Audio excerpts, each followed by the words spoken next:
सकाळी टीव्हीवर सत्ताधारी आमदारांकडूनच PWD मार्फत चालवणाऱ्या एका गेस्ट हाऊस मध्ये जी मारहाण झाली हे मला वाटतं एक प्रतीक आहे.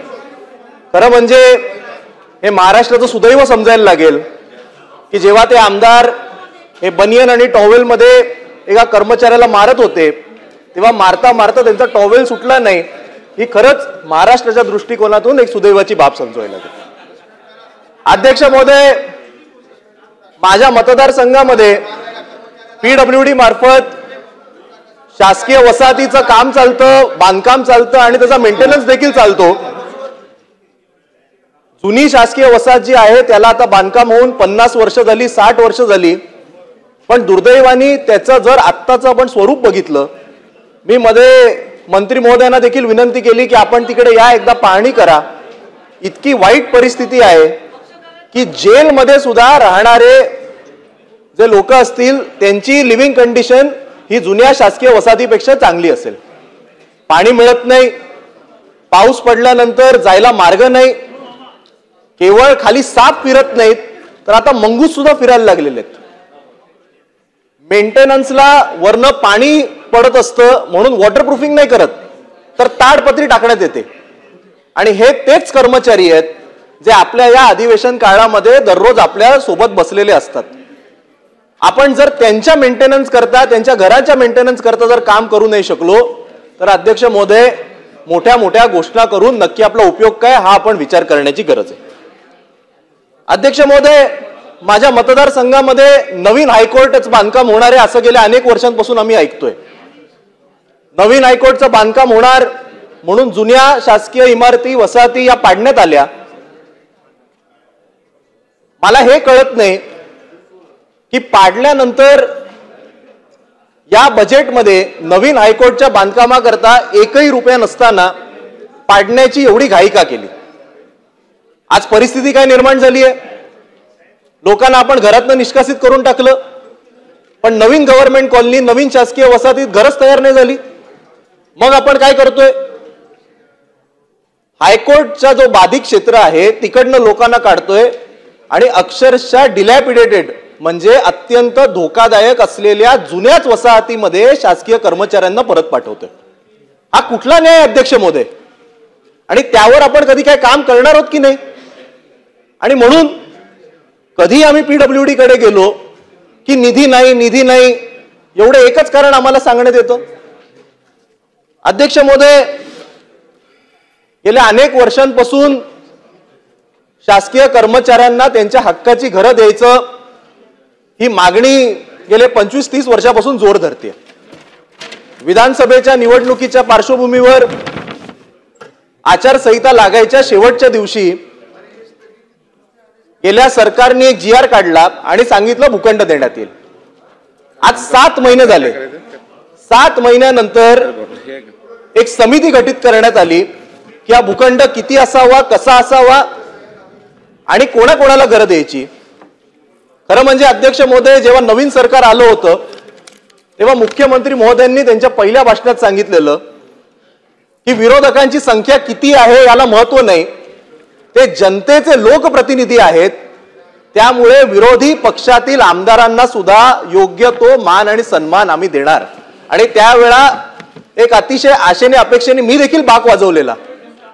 पण आज काय झालंय, नवीन शासकीय वसाहतीत किंवा गव्हर्नमेंट कॉलनीमध्ये शासकीय कर्मचाऱ्यांना भूखंड देण्यासंदर्भातली जी समिती गठीत करण्यात आली त्या समितीमध्ये अधिकारी घेतले त्याबद्दल मला काही आक्षेप नाही, पण 5 लोक असे घेतलेले आहेत.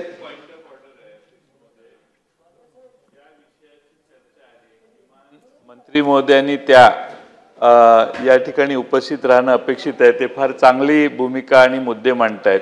पण इथं अधिकारी तर कोण नाही, एक अधिकारी मोबाईलवरच आहेत, बाकी कोण इथं नाही. मुख्यमंत्री, उपमुख्यमंत्री, माननीय उपमुख्यमंत्री आहे, उत्तर नाही देणार. त्यांना त्रास कसा सगळ्या वाईटपणा त्यांच्याकडे जातोय सध्या. त्यामुळे ते काही कोणी मोर्चा काढला की तिकडे यांचं नाव. अध्यक्ष महोदय, माझी विनंती आपल्याला आहे की सभागृह स्थगित करा. ते जे कोणी मंत्री आहेत त्यांना बोलवा, त्यांचे उपसचिव वगैरे इथं दालनात उपस्थित ठेवा आणि मग चर्चा करा. आम्ही इथं बोलून जायचं कुणी नोंद घेत नाही, तिथंही बसत नाही कोण आणि इथंही कोण बसत नाही. जरा 2 मिनिटं प्रत्येक वेळा थट्टा का, तुमच्याच बाजूचे प्रश्न लिहून घेतात ते अध्यक्ष महोदय. त्यामुळे सभागृह आपण थांबवा, एक 5 मिनिटं 10 मिनिटं त्यांना बोलवा. हा काही कमीपणा नाही. तुमच्या मंत्र्यांना वटणीवर आणायला दुसरा पर्याय नाही तुम्हाला. अध्यक्ष महोदय, सन्माननीय ज्येष्ठ सभासद सदस्य जयंत पाटील साहेबांनी काढलेला मुद्दा बरोबर आहे, परंतु राज्याचा उपमुख्यमंत्री म्हणून या तिन्ही विभागाचे सध्या नोट मी घेतो. त्यांनी काय मुद्दा सांगितला ते पण मी सांगू शकतो. त्याच्यामध्ये आता मी निरोप पाठवलेला आहे. उदय सामंतजी, शिवेंद्रराजे भोसलेजी आणि पंकजाताई मुंडेजी या तिघांनाही ताबडतोब बोलवलेलं आहे. ते वरच्या सभागृहात होते. त्यांना सांगितलं की तिथं राज्यमंत्र्यांना बसवा आणि इथं या. आज आपल्या पुरवणी मागण्यांचा महत्वाचा दिवस आहे आणि आज गिलोटीन पण आहे, तर ते येत आहेत. चला नाही अध्यक्ष महोदय, जयंत पाटील साहेब, अध्यक्ष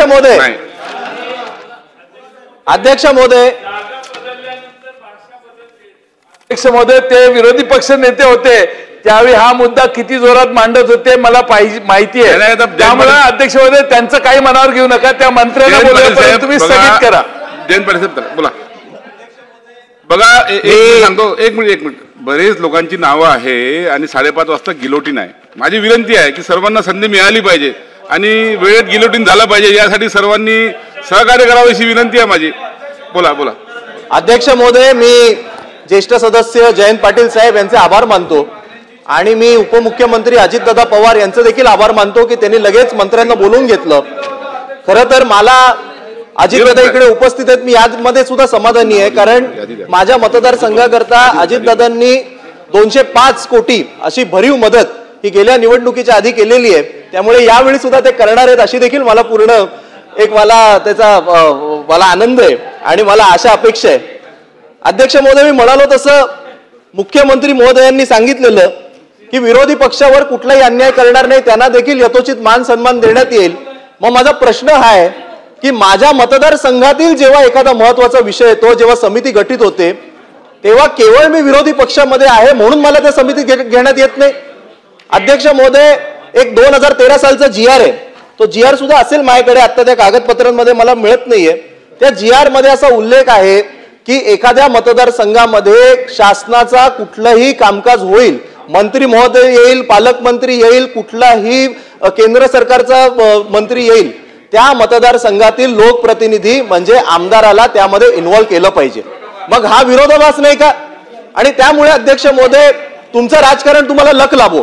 तुम्हाला कदाचित आम्ही विरोधी पक्षात होत म्हणून मला तुम्ही त्या समितीत घेतलं नसेल, पण आज या पुरवणी मागण्यांच्या माध्यमातून मी आपल्याला विनंती करू इच्छितो की 7 महिने लागले ही समिती गठीत करायला. 7 महिने केवळ समितीत गठीत करायला लागले. आता जास्त वेळ वाया जाऊ देऊ नये. हे अधिवेशन संपण्याच्या पूर्वी किमान 20 एकर जागा ही शासकीय कर्मचाऱ्यांना देण्यात यावी आणि त्याला किमान 4 FSI हा देण्यात यावा, जेणेकरून गेले 25-30 वर्ष जे लोक तिकडे राहत आहेत त्या सगळ्यांना आपल्याला सामावून घेता येईल.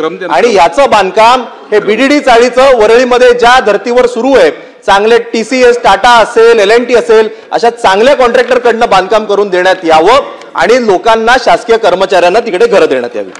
अध्यक्ष महोदय, आज नगर विकास विभागाच्या सुद्धा पुरवणी मागण्या आहेत. त्यामध्ये मागणी क्रमांक F5 बाब क्रमांक 88 पृष्ठ क्रमांक 50 महानगरपालिकांना सहाय्य करण्याबाबत. अध्यक्ष महोदय, खरं म्हणजे मुंबईच्या आमदारांचं बहुतांश काम हे महानगरपालिकेतच चालतं.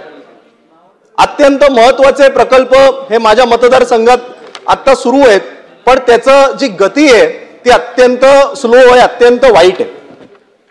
निवडून आल्यापासून प्रत्येक अधिवेशनात मी हा मुद्दा मांडतो की माझ्या मतदारसंघामध्ये BKC येतं, माझ्या मतदारसंघामध्ये कलेक्टर ऑफिस येतं, म्हाडाचं कार्यालय येतं, SRAचं कार्यालय येतं, अनेक शासकीय निमशासकीय ऑफिसेस येतात. दररोज वांद्रा ईस्ट परिसराला 5 ते 7 लाख लोकांचा फुटफॉल आहे. असं असून सुद्धा त्या परिसराची संपूर्ण दुर्दशा आहे. त्यावर कुठेही महानगरपालिका काम करताना दिसत नाही. म्हणतात आम्हाला निधी नाहीये. वांद्र्यापासून या वेगवेगळ्या भागाला जोडणारा जो स्कायवॉक आहे तो पाडून टाकण्यात आला. त्याची खरं म्हणजे हायकोर्टाने सांगितलेली मुदत आहे जून पर्यंत कंप्लीट व्हायला पाहिजे होता. आपण जुलैमध्ये आहोत, अजूनही त्याचं बांधकाम हे पूर्ण झालेलं नाही. 3 अंडरपास आहेत वेस्टर्न एक्सप्रेस हायवेच्या खाली, पण एकही नागरिक तो अंडरपास वापरत नाही कारण त्याची दुर्दशा आहे. अध्यक्ष महोदय, माझ्या मतदारसंघातील मायनर रोड्स जे छोटे रोड बांधणार होते त्याला सुरुवातीला सांगण्यात आलं की कॉन्क्रीटमध्ये बांधू, जसं मला वाटतं उपमुख्यमंत्री महोदयांनी सुद्धा घोषित केलेलं. मग नंतर असं सांगण्यात आलं की ते ऍस्फॉल्ट मॅस्टिक मध्ये बांधू. माझी देखील ही मागणी आहे की ऍस्फॉल्ट मॅस्टिक मध्ये छोटे रस्ते बांधायला काहीच हरकत नाही, पण किमान ते बांधले तरी गेले पाहिजेत. अध्यक्ष महोदय, आज आपण नगर विकासच्या मार्फत नक्की फंड कशाला देणार हा देखील माझ्या मनामध्ये प्रश्न आहे. अध्यक्ष महोदय, माझ्या मतदारसंघामध्ये VN देसाई हॉस्पिटल आहे. हे हॉस्पिटल हे वांद्रे, पार्ला, सांताक्रूज या सगळ्या महत्वाच्या 15 ते 20 लाख लोकांना सर्व्हिस करतं. पण मी जेव्हा तिकडे पाहणी केली तेव्हा असं लक्षात आलं की 50% पदच रिक्त आहेत. अध्यक्ष महोदय, 50% पद रिक्त असताना हॉस्पिटल कसं चांगलं काम करणार? बरं, काही अधिकाऱ्यांच्या डोकं सुद्धा असं काम करतं. असा निर्णय महानगरपालिकेने घेतला. गेले अनेक वर्षांपासून जर पद रिक्त असतील तर याचा अर्थ ती पद रिक्त असताना सुद्धा, मी पहिलाच बोलणार आहे माझ्या पक्षाकडून, मला 2 मिनिटं द्या, मध्ये सुद्धा व्यत्यय आलेला म्हणून. माझा प्रश्न हा आहे की जर अर्ध्याधिक पदच रिक्त असतील तर हॉस्पिटल चांगलं काम कसं करणार आणि त्याकडे आपण लक्ष देणार आहोत का? अध्यक्ष महोदय, मला कल्पना आहे 5:30 वाजता गिलोटीन आहे, आपण सुद्धा बेल वाजवताय, मी सुद्धा काही फार वेळ घेणार नाहीये. खरं म्हणजे मागणी करण्यासारखं भरपूर काय आहे, पण माझा सरळ सोपा प्रश्न आहे. आम्ही इकडे घसा कोरडा करून केवळ आमच्या मतदारसंघामध्ये रील बनवायला इकडे बोलतोय का? अध्यक्ष महोदय, माझा प्रश्न सरकारला हा आहे की आम्हाला निधी तुम्ही देणार की नाही देणार एवढं सांगा. की विरोधी पक्षाला आम्ही 1 रुपया देणार नाही असं एकदाच घोषित करून टाका.